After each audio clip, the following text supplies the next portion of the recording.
عالمی میڈیا میں خبر شائع ہوئی ہے کہ سعودی عرب نے پاکستان کو مشورہ دیا ہے کہ وہ شام کے باغیوں کو مہلک ترین ہتھیار فراہم کرے تاکہ صدر بشار الاسد کی حکومت کا تختہ الٹا جا سکے۔ پاکستان کے دفتر خارجہ نے اس خبر کی پرزور تردید کی ہے، لیکن ماہرین کہتے ہیں کہ اس میں اگر ذرا صداقت ہے تو یہ آگ سے کھلنے کے مترادف ہوگا۔ مسلم دنیا میں موجودہ حالات کے پس منظر میں آج پشاور میں ایرانی قونصل خانے کے سامنے ایک خودکش حملہ ہوا ہے جس میں 2 FCA اہلکار شہید ہو گئے۔ آج شمالی وزیرستان میں تحریک طالبان کے سینئر ترین کمانڈرز میں سے ایک اور سابق قائم مقام امیر کو ساتھیوں سمیت قتل کر دیا گیا۔ طالبان مخالف اور فوج حامی ایک بہت بڑی ریلی متحدہ قومی موومنٹ نے کراچی میں منعقد کی ہے اور اس اہم قومی ایشو پر دوسری سیاسی جماعتوں کو پیچھے چھوڑ دیا۔ چین اور پاکستان نے تاریخی مذاکرات مکمل کیے ہیں، جس کے بعد چین نے کہا ہے کہ وہ آئندہ 7 سالوں کے دوران پاکستان کو $30 ارب فراہم کرے گا۔ پاکستان کی بجلی اور توانائی کے شعبے کی تمام کمیاں دور ہو جائیں گی۔ آج اس کی تفصیلات ہمیں پنجاب کے وزیر اعلیٰ جناب شہباز شریف بتائیں گے۔ معیشت کے ماہرین کہتے ہیں کہ پاکستان کی معیشت میں بہتری کے واضح آثار نمایاں ہوئے ہیں۔ دن بھر کی اہم ترین خبروں، تبصروں اور تجزیوں کے ساتھ آپ دیکھ رہے ہیں پروگرام آج کامران خان کے ساتھ۔ السلام علیکم، میں ہوں کامران خان۔ ایک معتبر مغربی خبر رساں ایجنسی نے یہ خبر دی ہے کہ حالیہ دورہ پاکستان کے دوران سعودی عرب کے ولی عہد اور پاکستان کی قیادت کے درمیان ہونے والے مذاکرات کے نتیجے میں فیصلہ کیا گیا ہے کہ پاکستان شام کے باغیوں کو مسلح کرنے کے لیے جدید ترین ہتھیار فراہم کرے گا۔ اس سلسلے میں سعودی عرب نے پاکستان کو مشورہ دیا تھا کہ وہ شام کے باغیوں کی مدد کرے۔ اس حوالے سے یہ بات بھی سامنے آئی ہے کہ اب سے کچھ روز قبل پاکستان نے شام کے حوالے سے اپنی گزشتہ پالیسی پر نظر ثانی کی ہے اور اب وہ کھل کے شام کے باغیوں کی حمایت کرتا نظر آ رہا ہے۔ گو کہ دفتر خارجہ نے اس حوالے سے دونوں خبروں کی تردید کی ہے۔ پاکستان کے دفتر خارجہ نے آج 2 ٹوک الفاظ میں کہا ہے کہ پاکستان نے سعودی عرب کے مشورے پر ایسا کوئی قدم اٹھانے کا فیصلہ نہیں کیا گیا ہے اور مغربی خبر رساں ایجنسی کا یہ خبر درست نہیں ہے۔ اس سے پہلے پاکستان کے دفتر خارجہ نے بھی اس امر کی تردید کی تھی کہ پاکستان شام کے معاملے میں سعودی عرب کے مشورے پر اپنی پالیسی کو تبدیل کر رہا ہے، لیکن جو خبر سامنے آئی ہے اس میں بہت ہی اسپیسیفک معلومات ہے اور ماہرین کہتے ہیں کہ اگر یہ معلومات درست ہے یا کسی بھی خفیہ انداز پہ اسے عمل کیا جائے گا تو یہ خطے کی موجودہ صورتحال کی وجہ سے، مسلم دنیا کی موجودہ صورتحال کی وجہ سے پاکستان کے لیے خود ایک مہلک قدم ہو سکتا ہے۔ بعض ماہرین تو یہ تک کہہ رہے ہیں کہ یہ آگ سے کھیلنے کے مترادف ہوگا۔ مغربی خبر رساں ایجنسی AFP کی خبر جو آج پوری دنیا کے اخبارات میں شائع ہوئی ہے، اس میں کہا گیا ہے کہ سعودی عرب اور پاکستان مذاکراتی عمل جاری ہے تاکہ شام میں باغی گروہوں کو پاکستان کے تیار کردہ طیارہ شکن اور ٹینک شکن راکٹ فراہم کر دیے جائیں۔ سعودی حکام پاکستان کے تیار کردہ طیارہ شکن میزائل اجزاء اور ٹینک شکن میزائل شامی باغیوں کو مہیا کرنا چاہتے ہیں تاکہ صدر بشار الاسد کی حکومت کا تختہ الٹا جا سکے۔ Pakistan army chief general Raheel Sharif کے حالیہ سعودی عرب کے دورے اور سعودی ولی عہد شہزادہ سلمان بن عبدالعزیز السعود کے دورے پاکستان میں اہم امور پر تبادلہ خیال کیا گیا۔ سعودی پلان کے تحت پاکستانی میزائل اردن کے راستے شامی باغیوں کو فراہم کیے جائیں گے۔ شامی باغیوں کے رہنما احمد جربا نے آج مغربی خبر ایجنسی کے سامنے یہ اندیا دیا کہ باغیوں کو جلد طاقتور ہتھیاروں کی کھیپ ملنے والی ہے۔ جنیوا مذاکرات کی ناکامی اور روس سے کشیدگی میں اضافے کے بعد توقع ہے کہ امریکہ کو اتحادیوں کی جانب سے شامی باغیوں کو ہتھیار مہیا کرنے پر کوئی اعتراض نہ ہوگا۔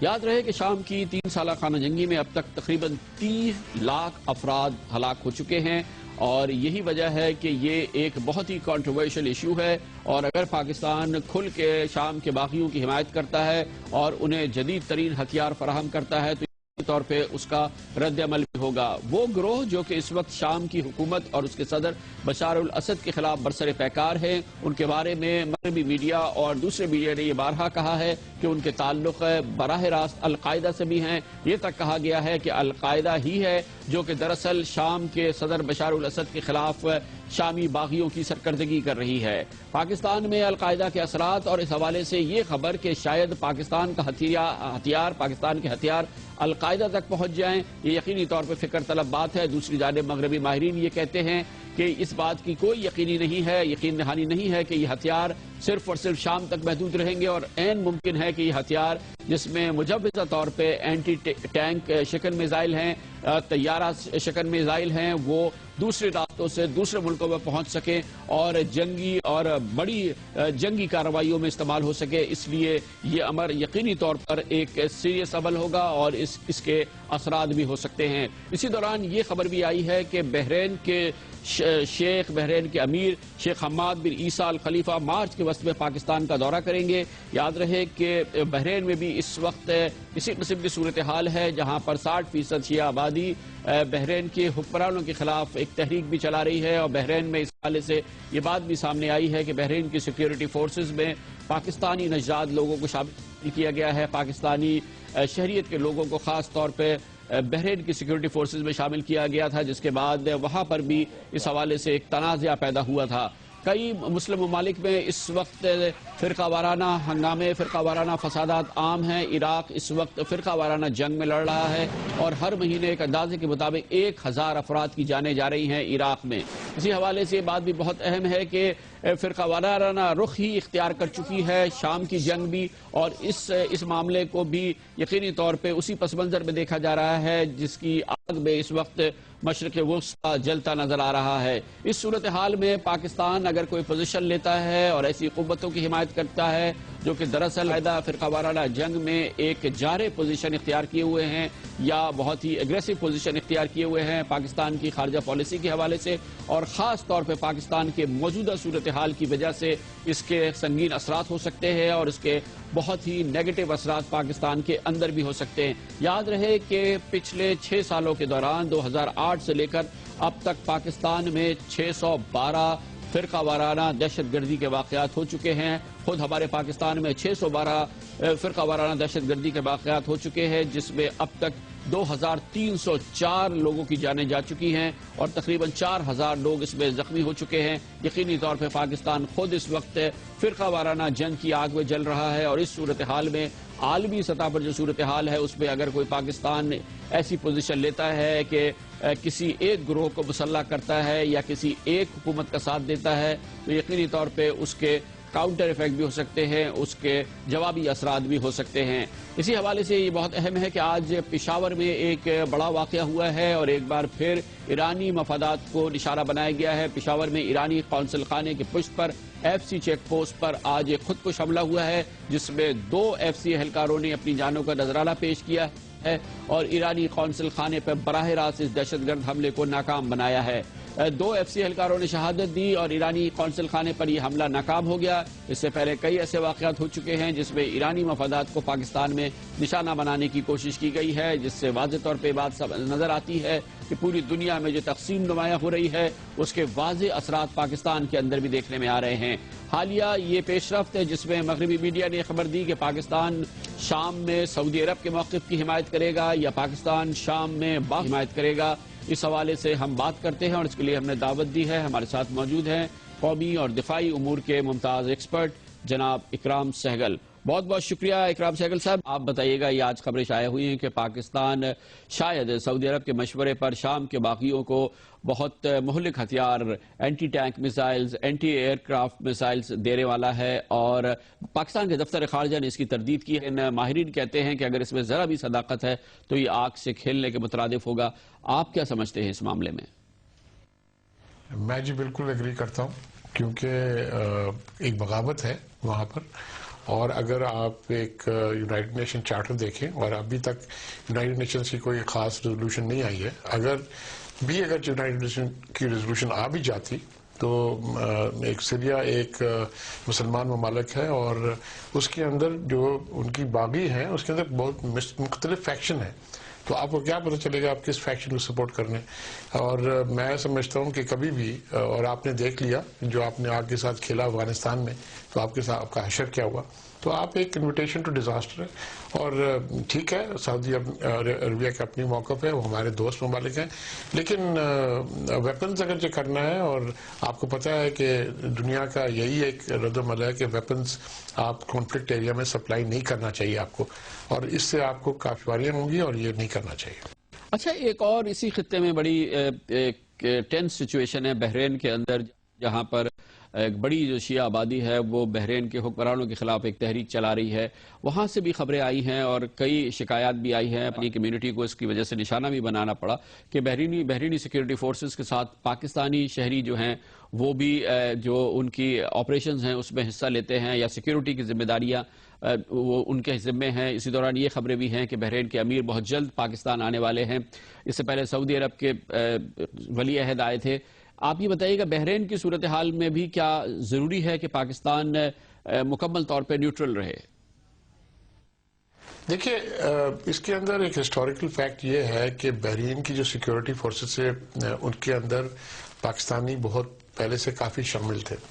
کافی ایک بڑی تعداد پاکستانی اتری، اور جب یہ لیٹسٹ راؤنڈ آف وائلنس شروع ہوا ہے 2-3 سال پہلے، تو اس وقت بھی یہاں پر جو ان کی سیکیورٹی فورسز آئے اور انہوں نے کافی لوگوں کو ریکروٹ کیا.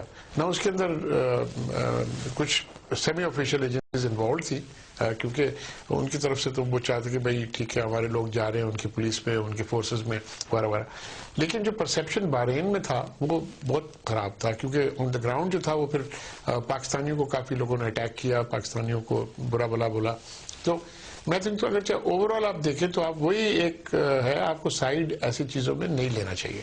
آپ کو دیکھیں آپ کو کس نے سائیڈ لیا؟ آپ کو کسی نے آ کے بولا ہے کھل کر کے بھئی ہم کشمیر میں آپ کو ساتھ دیتے ہیں اور ہم بالکل آپ ساتھ دیتے، تو آپ خالی ورڈ کے علاوہ آپ اپنے فورسز کو اور کسی نہ کریں تو ٹھیک ہے. پرائیویٹ طور پر اگر کوئی لے جاتا ہے، پرائیویٹ میں کسی کو ہوتا ہے، میں سمجھتا ہوں وہ تو پوری دنیا میں ہوتا ہے، اس آپ کچھ نہیں کر سکتے. لیکن ایز اے گورنمنٹ اور ایز اے اینٹی آپ کو اس میں مداخلت بالکل نہیں کرنی چاہیے.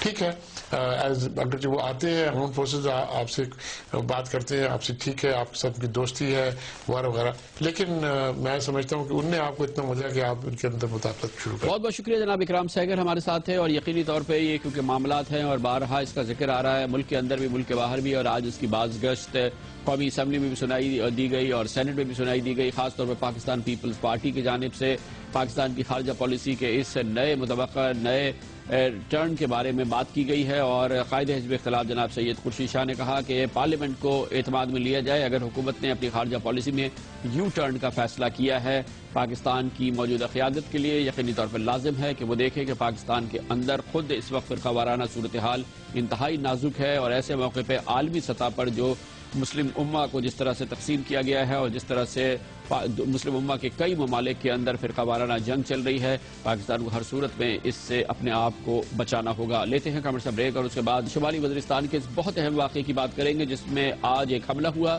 جس میں تحریک طالبان کا سینئر ترین کمانڈر جو کہ سابق قائم مقام امیر بھی تھا تحریک طالبان کا، اپنے 4 ساتھیوں سمیت اور ایک اور بڑے کمانڈر کے ساتھ قتل کر دیا گیا ہے. تحریک طالبان کے لیے یقینی طور پر یہ ایک جھٹکا ہے جس نے اس بات کی تصدیق بھی کر دی ہے. اس کے بارے میں بات کرتے ہیں کمرشل بریک کے بعد.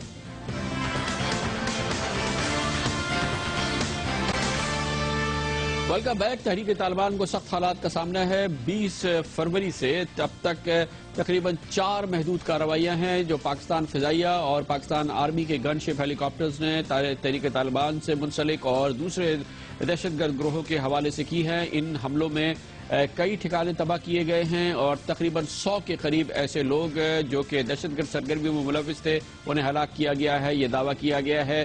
مختلف سرکاری ذرائع نے جن کے بیانات سے بات ثابت ہوئی ہے کہ پچھلے 4 روز کے دوران یہ بہت بڑی کارروائی تھی جو کہ شمالی وزیرستان میں کی گئی ہے پاکستانی فضائیہ کے اور پاکستانی آرمی کے دستوں کے حوالے سے. تحریک طالبان کے حوالے سے آج ایک اور بڑی خبر آئی ہے جب یہ پتہ چلا کہ آج شمالی وزیرستان کے ایک علاقے میں تحریک طالبان کے ایک انتہائی سینئر کمانڈر عصمت اللہ شاہین بیٹنی اپنے 3 ساتھیوں سمیت ان کو ہلاک کر دیا گیا. یہ حملہ ہوا ان کی گاڑی پر اور اس حملے کے نتیجے میں وہ 4 افراد عصمت اللہ شاہین سمیت جو کہ اس گاڑی میں موجود تھے وہ ہلاک ہو گئے. ہلاک ہونے والوں میں یہ بھی بتایا گیا کہ ایک اور اہم طالبان کمانڈر شیر رحمان بیٹنی بھی شامل ہے. عصمت اللہ شاہین کی تحریک طالبان میں بہت اہمیت تھی اور حکیم اللہ محسود کی امریکی ڈرون حملے میں ہلاکت کے بعد عصمت اللہ شاہین کو ہی تحریک طالبان کا امیر مقرر کیا گیا تھا. مختلف ایسے واقعات جس میں ایف سی اہلکاروں کی ہلاکت اور ان کو قتل کرنے کے واقعات بھی شامل ہیں اس کی ذمہ داری شاہین نے لی تھی. آج تحریک طالبان نے اس واقعے کی تصدیق بھی کر دی ہے. آج کے واقعے کی اہمیت اور جو شمالی وزیرستان میں کارروائیاں ہو رہی ہیں، سیکیورٹی فورسز کی کارروائیاں، اس پر بات کرنے کے لیے ایک بار پھر ہمیں جوائن کیا ہے ہمارے معروف صحافی اور پروگرام جرگا کے ہوسٹ جناب سلیم صافی نے۔ سلیم صافی صاحب، کیا اطلاعات ہے؟ آج کا یہ بہت اہم واقعہ ہے، اسمت اللہ شاہین، شیر رحمان بٹنی اور 2 اور لوگ ہلاک ہو گئے اس واقعے میں، اور کیا معلومات ملی ہمیں اس کے بارے میں؟ ابھی تک تو صرف یہ کنفرم ہوا ہے کہ جو صبح فائرنگ ہوئی تھی اس میں اسمت اللہ شاہین اور ان کے 2 ساتھی مارے گئے ہیں، لیکن یہ کہ کس نے مارا ہے ابھی تک یہ کلیئر نہیں ہے کہ کیا ان کو سیکیورٹی فورسز نے نشانہ بنایا ہے یا وہاں کے کسی مقامی گروہ نے نشانہ بنایا ہے، اور دونوں امکانات ہے۔ ایک تو سیکیورٹی فورسز نے وہاں پہ اس عرصے میں اپنی انٹیلیجنس بہت سٹرونگ کر لی ہیں، اور انٹیلیجنس کے جو مختلف ادارے ہیں وہ بھی اس طرح کے کام کرتی ہوئی نظر آ رہی ہیں۔ دوسری طرف خود انٹیلیجنس کی بھی یہ کوشش ہے، اور طالبان کی اپنی صفوں میں بھی کچھ اختلافات ہیں، تو ممکن ہے کہ ان اختلافات سے فائدہ اٹھایا گیا ہو اور سیکیورٹی ایجنسیز کی شہ پہ ان کو کسی مقامی گروہ نے نشانہ بنایا ہوا۔ اسمت اللہ شاہین شروع میں ٹی ٹی پی کے مخالف تھے، بعد میں وہ ان سے جا ملے تھے اور حکیم اللہ محسود کے قریبی ساتھیوں میں شمار کیے جاتے تھے۔ یوں تو وہ ڈی آئی خان سے لے کے جو کوہاٹ تک کا جو بندوبستی علاقہ ہے اس کے انچارج تھے، لیکن طالبان کے مرکزی شورا کے رکن بھی تھے، اور حکیم اللہ محسود جب ڈرون کا نشانہ بن رہے تھے تو اس وقت وہ طالبان کی مرکزی شورا کے امیر بھی تھے، اور جس شورا نے ملا فضل اللہ کو امیر منتخب کیا تو اس شورا کی قیادت خود اسمت شاہین کر رہے تھے۔ یہ بتائیے کہ اس واقعے سے پہلے پچھلے 3 دنوں سے سیکیورٹی فورسز نے شمالی وزیرستان کے مختلف علاقوں میں، خیبر ایجنسی کے مختلف علاقوں میں کارروائیاں کی ہیں اور بہت بڑے حملے کیے گئے ہیں۔ اس حوالے سے بہت اہم یہ معلومات بھی سامنے آئی ہے کہ کئی ایسے لوگ جن کی تلاش تھی وہ ہلاک ہو گئے ہیں، کئی دہشت گرد ٹھکانے ختم کیے گئے ہیں۔ یہ جو فوجی کارروائی ہے جو اس وقت ہو رہی ہے، اس سے پہلے بھی کئی بار اس کارروائیاں، فوجی کارروائیاں قبائلی علاقے میں ہوتی رہی ہے، کیا اس میں اور پہلی کی کارروائیوں میں کچھ فرق ہے؟ فل فلیج آپریشن ہوئے تھے، وہ سوات میں ہوئے تھے، وہاں سے طالبان کو نکالا گیا اور سیکیورٹی فورسز نے اپنا کنٹرول سنبھال لیا، لیکن ایک یہ کہ اس کے نتیجے میں بھی طالبان کی لیڈرشپ وہاں سے نکل گئی تھی، اور ملا فضل اللہ جو اس وقت طالبان کے امیر بنے ہیں وہ سوات طالبان ہی کے امیر تھے۔ اسی طرح باجوڑ ایجنسی کے آپریشن کے نتیجے میں بھی طالبان کے جو لیڈر تھے ملا فقیر محمد یا مولانا ضیاء الرحمان وہ وہاں سے نکل گئے تھے۔ البتہ یہ کہ سیکیورٹی فورسز نے اپنی ریٹ اسٹیبلش کر دی، لیکن آج بھی سوات میں پوری طرح جو سول انتظامیہ کے لوگ ہیں وہ اپنے کنٹرول کو نہیں بحال کر سکے، اور وہاں سے وہ فوج کو فارغ نہیں کر سکے۔ یہاں پہ اب جو ہو رہا ہے سرجیکل سٹرائک اور اگزئی ایجنسی میں نے آپ سے عرض کیا کہ پچھلے 4-5 سالوں سے ہوتے رہے، اسی طرح خیبر ایجنسی میں گزشتہ 4-5 سالوں سے سرجیکل سٹرائکس ہو رہے ہیں، اور پھر اگر ٹی ٹی پی کو نقصان کے حوالے سے ہم دیکھ لیں تو اگرچہ ڈرون حملے پاکستان کی ساورنٹی کو وائلیٹ کرتی ہیں اور اس پہ ہماری حکومت اور ریاست کے بھی تحفظات ہیں، لیکن میں سمجھتا ہوں کہ ملٹری آپریشنز کے مقابلے میں ٹی ٹی پی کو زیادہ نقصان ڈرون حملوں نے یوں پہنچایا ہے کہ بیت اللہ محسود ڈرون حملے میں نشانہ بنے، حکیم اللہ محسود ڈرون حملے میں نشانہ بنے، قاری حسین ڈرون حملے کا نشانہ بنے، بدر منصور ڈرون حملے کا نشانہ بنے، الیاس کاشمیری ڈرون حملے کا نشانہ بنے، اور خود سوات طالبان کے ایک اہم لیڈر جو تھے ابن امین وہ بھی ڈرون حملے کا نشانہ بنے، باجوڑ ایجنسی کے جو طالبان کے ایک لیڈر تھے داد اللہ ثانی وہ کنڑ میں ڈرون حملے کا نشانہ بنے۔ بہت بہت شکریہ جناب سلیم صافی۔ اور ہم نے کیا یہ کہ ڈرون حملوں کو بند کروا دیا ہے، امریکی سے شدید احتجاج کیا سرکاری سطح پر بھی اور سیاسی سطح پر بھی، گو کہ ڈرون حملوں سے سب سے زیادہ نقصان تحریک طالبان کو ہوا، اور تحریک طالبان کو اگر سب سے زیادہ نقصان ہوا تھا تو وہ ڈرون حملوں سے ہی ہوا تھا، اور پاکستانیوں کی شکایت تحریک طالبان سے جو ہے وہ کسی سے چھپی ہوئی نہیں ہے۔ لیتے ہیں خبر سے بریک، اور اس کے بعد ذکر ہوگا آپ کراچی کے لوگوں نے اور ایم کیو ایم نے طالبان مخالفت میں اور فوج سے لگن میں اور محبت میں ایک بڑا ثبوت دیا ہے۔ ایک تاریخی ریلی منعقد کی گئی کراچی میں اتوار کو، اس کے بارے میں بات کرتے ہیں کمرشل بریک کے بعد۔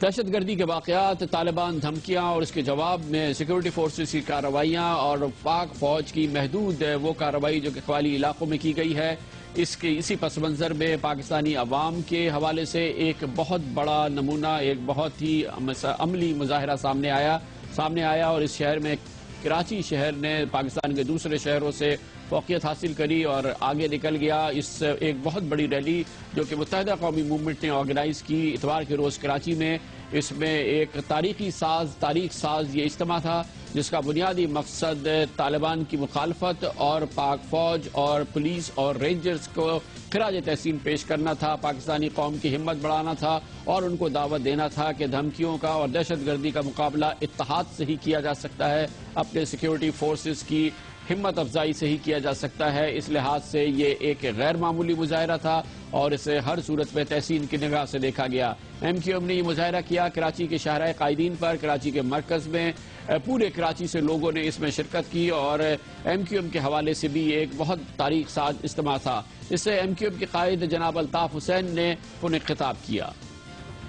مسلح افواج کی حملہ کرنے والے دہشت گردوں کے لیے آج کے بعد یہ قوم کا اس ریلی کے توسط سے پورے دفاعی اداروں کو یہ یقین دلانا ہے کہ قوم کا بچہ بچہ، بیٹی بیٹی، بیٹا بیٹا، ماں بہن، بزرگ، مسلح افواج آپ قدم بڑھائیے، ایک پاکستانی آپ کے ساتھ ہے، آپ کے ساتھ ہے۔ اس بات کی بہت اہمیت ہے کہ اتنی بڑی تعداد میں شرکت، لوگوں کا جوش و خروش، نعروں میں ان کی شرکت دیدنی تھی اور ہر وقت یہ نظر آیا کہ وہ یقینی طور پہ پاک فوج کے ساتھ، رینجرز کے ساتھ، پولیس کے ساتھ، دوسرے قانون نافذ کرنے والے اداروں کے ساتھ کھڑے ہیں اور ان کی حمایت کرنا چاہتے ہیں، ان کو خراج تحسین پیش کرنا چاہتے ہیں، دہشت گردی کی مخالفت کرنا چاہتے ہیں۔ اس موقع پر سندھ میں قائد حزب اختلاف اور ایم کیو ایم کے ممتاز سینئر رہنما جناب فیصل سبزواری۔ ہم نے اپنی فوج کو، اپنی پیراملٹری فورسز کو، اپنی پولیس کو، اپنے قانون نافذ کرنے والے اداروں کے ساتھ کھڑے ہونا ہے، ان کی پیٹھ ٹھوکنی ہے کہ آپ مجرموں کی سرکوبی کر رہے ہیں، آپ دہشت اور دہشت گردوں کے خلاف کام کر رہے ہیں۔ اس لیے ہم نے اتنا بڑا اجتماع آپ کی حمایت کے لیے سجایا ہے کہ کام صرف آپ کا نہیں ہے، کام اس پوری قوم کا ہے۔ اس عظیم شان اجتماع میں ایک قرارداد بھی منظور کی جسے ایم کیو ایم کے ہی سینئر رہنما جناب حیدر عباس رضوی نے پیش کیا۔ آج کے اس عظیم الشان اور تاریخ ساز یکجہتی ریلی کے لاکھوں شرکاء، مسلح افواج، رینجرز، پولیس اور دیگر قانون نافذ کرنے والے اداروں کے اہلکاروں سے مکمل اظہار یکجہتی کرتے ہیں اور پاکستان کی بقا و سلامتی کے لیے طالبان کے خلاف کارروائی میں ان کے ساتھ ہیں۔ یقیناً اس قسم کا اجتماع اور یہ اظہار پاکستان کی موجودہ صورتحال میں عوام کی ہمت بڑھانے کے لیے بہت معاون ثابت ہوا ہے۔ کمرشل بریک اور اس کے بعد ذکر کرتے ہیں پنجاب کے وزیر اعلیٰ جناب شہباز شریف ایک اہم وفد لے کر چین گئے، جہاں پر اب چینی حکومت نے وعدہ کیا ہے، عملی طور پہ یقین دلایا ہے کہ آئندہ چند سالوں کے دوران پاکستان کو $30 ارب دے گا بجلی گھر بنانے کے لیے اور دوسرے اہم منصوبوں کے لیے۔ پاکستان کی معاشی ترقی کے حوالے سے، پاکستان میں بجلی گیس کی کمی کے حوالے سے اس سے بڑھ کے کوئی خبر نہیں ہو سکتی۔ اس کی مزید تفصیلات ہمیں دیں گے جناب شہباز شریف ایک کمرشل بریک کے بعد۔ Welcome back. پاکستان اور چین کی دوستی ہمیشہ سے ہمالیائی کہی گئی ہے، لیکن پچھلے چند مہینوں کے دوران ہم نے دیکھا ہے کہ اس دوستی نے یقینی طور پر نئی اونچائیاں طے کی ہیں اور یہ اس وقت ہوا جب حکومت کی تبدیلی ہوئی، جس کے بعد اپنے پہلے غیر ملکی دورے کے لیے وزیر اعظم جناب نواز شریف نے چین کا انتخاب کیا اور ایک سیر حاصل دورہ کیا جس میں چین اور پاکستان نے معاہدوں کے حوالے سے اور نئے عزائم کے حوالے سے نئی تاریخ رقم کی۔ اس کے فوراً بعد چین نے پاکستان میں سول نیوکلیر ٹیکنالوجی کے حوالے سے قابل ذکر بلکہ تاریخی اقدامات کیے اور کراچی میں اب چین کی مدد سے پہلا ایٹمی بجلی گھر بھی تعمیر ہو رہا ہے۔ اسی حوالے سے چین پاکستان کے دوسرے حوالوں سے بھی مدد کر رہا ہے اور اس سلسلے میں پاکستان کو کئی یقین دہانیاں حاصل ہوئی ہیں۔ چین اور پاکستان اب دیکھا گیا ہے پچھلے چند مہینوں کے دوران کہ بات چیت سے اور سے آگے بڑھ کے واقعی عملی منصوبوں کے لیے بات کر رہے ہیں، اور اب اس سلسلے میں ایک اور نیا باب رقم ہوا ہے جو یقینی طور پہ پاک چین دوستی کے حوالے سے ایک نیا تاریخی باب رقم ہوا ہے۔ پچھلے چند دنوں کے دوران، پچھلے ایک ہفتے کے دوران پنجاب کے وزیر اعلیٰ جناب میاں محمد شہباز شریف نے چین کا ایک دورہ کیا، جس میں ان کے کچھ وزراء کے علاوہ صنعتکار اور دوسرے ایکسپرٹس بھی شامل تھے۔ اس دورے کے حوالے سے جو اطلاعات ہمیں ملی ہے اس میں بتایا گیا ہے کہ چین اور پاکستان نے یہ تاریخی مذاکرات کیے ہیں۔ جناب شہباز شریف کے اس دورے کے دوران چین نے پاکستان سے وعدہ کیا ہے کہ وہ پاکستان کی توانائی کی جو سب سے بڑا مسئلہ ہے، پاکستان کا مسئلہ نمبر 1، اس کو حل کرنے کے لیے دل جان سے کوشش کرے گا، اور اس کے لیے چین نے وعدہ کیا ہے کہ وہ اگلے 5 سے 6 سالوں کے دوران پاکستان میں تقریباً $20 ارب کی سرمایہ کاری کرے گا۔ منصوبے دینے پاکستان کا کام ہے۔ چین نے سرمایہ کمٹ کر دیا ہے پاکستان کے لیے۔ اگر یہ سرمایہ صحیح طریقے سے صرف کیا، ہم نے صحیح منصوبے بنا لیے، تو پاکستان سے بجلی کے اندھیرے ہمیشہ کے لیے ختم ہو سکتے ہیں۔ پاکستان میں مجموعی ترقی کی پیداوار میں اضافہ ہو سکتا ہے، پاکستان کی صنعتی پیداوار میں اضافہ ہو سکتا ہے۔ یقینی طور پہ یہ بہت بڑا تاریخی قدم ہے، اور جو حالیہ دورہ چین کے دوران ہوئے، جناب شہباز شریف اپنے وفد کے ساتھ چین گئے، اور پاکستانیوں کے لیے یہ بات بھی انتہائی اطمینان کی باعث ہے کہ جناب شہباز شریف اور ان کے وفد کے تمام اراکین نے اس دورے کے دوران اپنے اخراجات اپنی جیب سے ادا کیے، اپنی قوم پہ اس کا بوجھ نہیں ڈالا۔ جناب شہباز شریف نے کہا کہ جو اس میں پیسے بچیں گے وہ طالب علموں کو غیر ملکی دورے کرانے کے لیے اور انہیں دنیا کی دوسری تعلیمی ادارے اور دوسری ثقافتوں سے روشناس کرنے کے لیے استعمال کیا جائے گا۔ بہت اہم پیش رفت پاک چین دوستی کے حوالے سے اور پاکستان کی توانائی کے شعبے کے حوالے سے اس کے لیے بات کرنے کے لیے لاہور جہاں پر ہمارے ساتھ موجود ہے صوبہ پنجاب کے وزیر اعلیٰ جناب میاں محمد شہباز شریف۔ بہت بہت شکریہ شہباز شریف صاحب، آپ ہمارے ساتھ ہیں۔ یقینی طور پہ جو اطلاعات آ رہی ہیں، یہ کہا جا رہا ہے کہ یہ تاریخی مذاکرات ہے اور یہ تاریخی مرحلہ ہے۔ یہ تاریخی بات کرنا ہمارے یہاں ایک روایت سا بن گیا ہے۔ کیا آپ یقین سے کہہ سکتے ہیں کہ یہ روایتی لفظ نہیں ہے، اس میں واقعی کچھ جان ہے؟ جی بہت شکریہ کامران خان صاحب۔ میں ابھی صدر پاکستان کی سربراہی میں چین گیا دوسرے پاکستانی بھائیوں کے ساتھ۔ میں آپ کو یقین کے ساتھ کہہ سکتا ہوں کہ یہ دورہ میری زندگی کا اہم ترین دورہ تھا، اس حوالے سے کہ جو کچھ چین کی اعلیٰ قیادت نے پاکستان کے 180 ملین عوام کے لیے جو کچھ کمٹمنٹ دکھائی ہے، اور وہ زبانی نہیں، ان رائٹنگ ان کو لا کر سائن کر کے جو ہمیں انہوں نے آفر دی ہیں، یہ میری سیاسی زندگی کا یہ پہلا یہ دورہ تھا جب اتنی بڑی پاکستان کی تاریخ میں اتنی بڑی اکنامک کوآپریشن کی کمٹمنٹ کی گئی۔ انہوں نے 7 سال کے دورانیے میں سالانہ $4.5 ارب کے جو اوسطاً بنتی ہے، اس کی انہوں نے کہا ہے کہ آپ اس میں بجلی کے پلانٹس لگائیں، آپ چاہے وہ سولر ہے چاہے وہ کوئلے کے ہیں، اور پھر انہوں نے آبپاشی کے بھی جو hydel power projects Kaghan valley کے کچھ اور اس کے بھی انہوں نے اس میں نام درج ہیں۔ آپ اندازہ نہیں کر سکتے کہ انہوں نے کہا کہ جو کچھ بھی آپ کو چاہیے ہم حاضر ہیں۔ کامران بھائی بتائیے کہ اس سے بڑھ کر اور کیا ثبوت ہم لے سکتے ہیں چین سے، ان کی پولیٹیکل کمٹمنٹ کا، بھائی چارے کا اور دوستی کا۔ انہوں نے اپنا فرض ادا کر دیا، اب ہمیں اپنا فرض ادا کرنا ہے۔ شہباز صاحب یہ بتائیے گا کہ یہ چیز جو ہے یہ اب یہ الفاظ عمل کی صورت اختیار کریں، اس سلسلے میں آپ کے پاس کوئی عملی خاکہ ہے؟ اس سے پہلے کہ ہم چین گئے اور یہ $30 ارب کی ہم نے کمٹمنٹ حاصل کی، $30 ارب کی کمٹمنٹ حاصل کی، لیکن اس کے لیے عملی خاکہ آپ کے پاس تیار ہے؟ جی میں آپ کو مختصر بتا، $30 ارب میں تھر کول کے منصوبے شامل ہیں، گڈانی کے منصوبے شامل ہیں، پورٹ قاسم کے منصوبے شامل ہیں، پنجاب میں ہم نے سائٹ دی وہ شامل ہیں، ادھر کاغان ویلی میں 900 میگا واٹ کا جو ہائیڈل پاور پروجیکٹ وہ شامل ہے، اور پھر پاک چائنا اکنامک کوریڈور کے منصوبے وہ شامل ہیں، گوادر میں ایئرپورٹ شامل ہے اور گوادر پورٹ کے وہاں پر اس کو توسیع کرنا وہ شامل ہے، اور بے شمار منصوبے شامل ہیں. اب اس میں عملی طور پر ہمیں یہ کرنا ہے کہ ہمیں جو متعلقہ محکمے ہیں وہاں پر بہترین جو افسر وہ لے کے آئیں.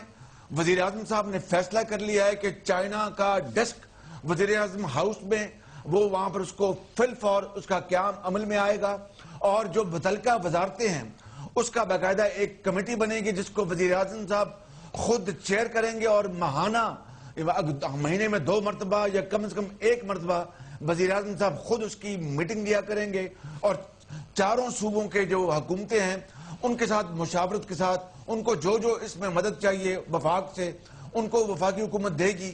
اور اب صوبوں کو اور حکومت پاکستان کو اپنا فرض ادا کرنا ہے. یہ جو اس وقت یہ ایک چینی معاونت ہے, اس کے علاوہ توانائی کے حوالے سے دوسرے بہت سے منصوبے سامنے آ رہے ہیں, تو کیا ہم یہ قوم کو اطلاع دے سکتے ہیں, قوم کو امید دے سکتے ہیں, قوم کو یہ دکھا سکتے ہیں کہ اگلے 4 سے 5 سال کے اندر پاکستان میں توانائی کے جو مسائل ہیں, بجلی کے, گیس کے اور اس سے منسلک جو مسائل ہیں, یہ انشاءاللہ ختم ہو جائیں گے؟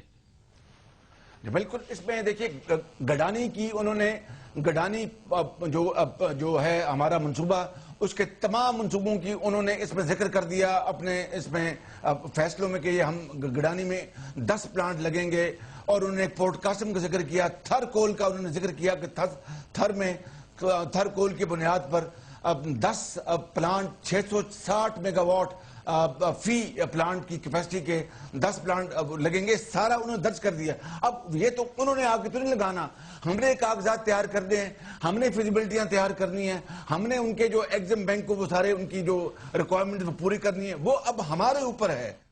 اور میں سمجھتا ہوں کہ یہ کوئی مشکل کام نہیں ہے, انہوں نے اپنا فرض ادا کر دیا. آج نندی پور میں دن رات 24 گھنٹے کام ہو رہا ہے, اور کسی کو یقین نہیں تھا کہ مشینری نندی پور پہنچنے تک 2 سال سے پہلے یہ منصوبہ جو ہے یہ کام شروع کر دے گا. میں آپ کو اللہ تعالیٰ کے فضل و کرم سے مبارکباد قوم کو پیش کرنا چاہتا ہوں کہ اس سال مئی کے آخر میں پہلی ٹربائن چل پڑے گی, اور 150 میگا واٹ بجلی جو ہے وہ نیشنل گرڈ پہ آ جائے گی. اسی طریقے سے قائد اعظم سولر پارک جو بہاولپور میں ہم نے بنایا, اس کی تمام بنیادی سہولتیں بچ چکی ہیں, اور انشاءاللہ اسی سال 100 میگا واٹ جو ہے وہ سولر پاور کی پہلی مرتبہ تاریخ میں شمسی توانائی بننا شروع ہو جائے گی. چین کے اس $30 ارب میں 1000 میگا واٹ سولر یعنی شمسی توانائی کا بھی رکھا گیا ہے, ونڈ پاور کا بھی رکھا گیا ہے. اس میں کوئی جادوگری نہیں ہے, کوئی راکٹ سائنس نہیں ہے, یہ محنت, امانت اور دیانت کا اب یہ ثبوت ہے, اس کا امتحان ہے. آپ نے جو گیس کی بات کی, گیس کے اوپر شاہد خاقان نواسی کی جو منسٹری ہے انہوں نے ٹینڈر جو ہے اوارڈ کر دیا ہے, وہ فائنلائز ہو گیا. کراچی میں اسٹیشن لگنا ہے اور پھر باہر سے گیس آنی ہے جو LNG گیس ہے. مگر شارٹ ٹرم میں یہ میں آپ کو کر دوں کہ گیس ہو یا تیل ہو, کوئلے کی بنیاد پر جو بجلی پیدا ہوگی تیل کے مقابلے میں اس کی قیمت آدھی ہے.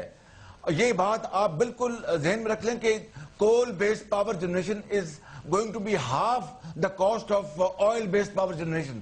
تو اس سے دیکھیے کہ اربوں ڈالر کے جو ہم تیل امپورٹ کرتے ہیں وہ امپورٹ آدھی رہ جائے گی in terms of dollar terms. ہمارا جو فورن ایکسچینج کا جو سرمایہ ہے وہ بھی بہت قلیل آپ جانتے ہیں. تو یہ ہر لحاظ سے اس کا بے پناہ فائدہ. پھر جو ریلوے جو ہماری بیٹھی ہوئی تھی خواجہ سعد رفیق صاحب اس کو بڑی محنت کر رہے ہیں.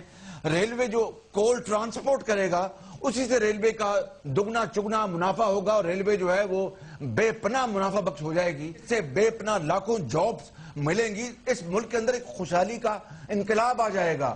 اس لحاظ سے میں سمجھتا ہوں کہ ہمیں اب پشاور سے لے کے کراچی تک ہم سب کو یکسو ہو کر اس کو پر چلنا ہوگا. شاہ صاحب یہ بتائیے گا کہ ظاہر ہے کہ صرف یہ منصوبے سے بات نہیں چلے گی, آپ نے کہا کہ اس پہ بجلی کی تیزی سے کام کرنا پڑے گا, آپ کے جذبات, آپ کے خیالات اس کی عکاسی کرتے ہیں, لیکن اب تک کی جو آپ کی حکومت کی پرفارمنس ہے, جس سپیڈ سے کام ہو رہے ہیں, یہ تو بہت زیادہ سلو ہے, اور یقینی طور پہ وہ کوئی بہت حوصلہ افزا ہمیں اطلاع نہیں دیتی مستقبل کے حوالے سے. لیکن تیاریاں کیا آپ کی ہیں کہ اب اس پہ وہ ہم نہیں دیکھیں گے جو پچھلے 8 مہینے میں دیکھا ہے؟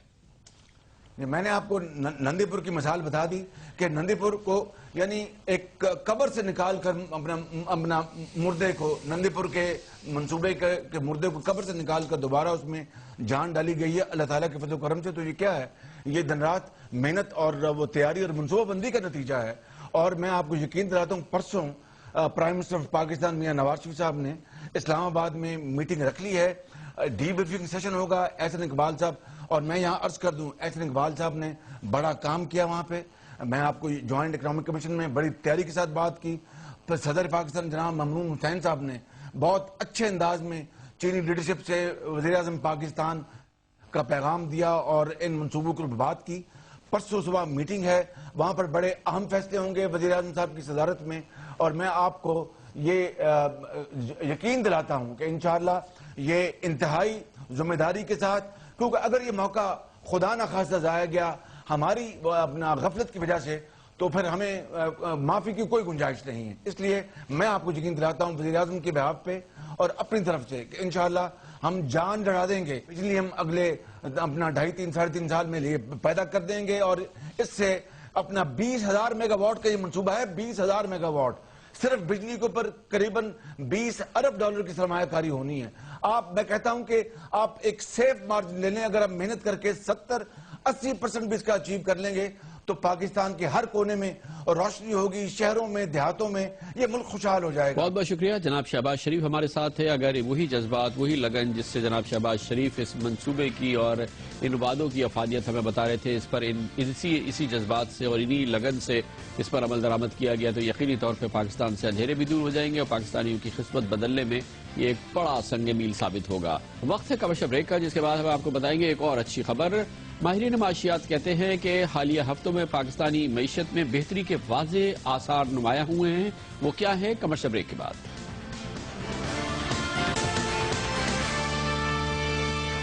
عام طور پہ دیکھا گیا ہے کہ پاکستان میں بری خبروں کی محتاط ہوتی ہے. زیادہ تر بری خبریں اویلیبل ہوتی ہیں, اچھی خبریں کم ہوتی ہیں, اور اگر کہیں ملتی بھی ہیں تو نمایاں طور پہ عوام کے سامنے نہیں آتی. ہماری تلاش ہوتی ہے کہ ہم اچھی خبریں ڈھونڈیں, اور اس حوالے سے کچھ اچھی خبریں جو نظر آ رہی ہیں وہ کہ شاید سب کو اس پر مکمل طور پہ اتفاق نہیں ہو, لیکن پھر بھی آپ کے ساتھ شیئر کرتے ہیں. اس کا تعلق پاکستان کی معیشت سے ہے.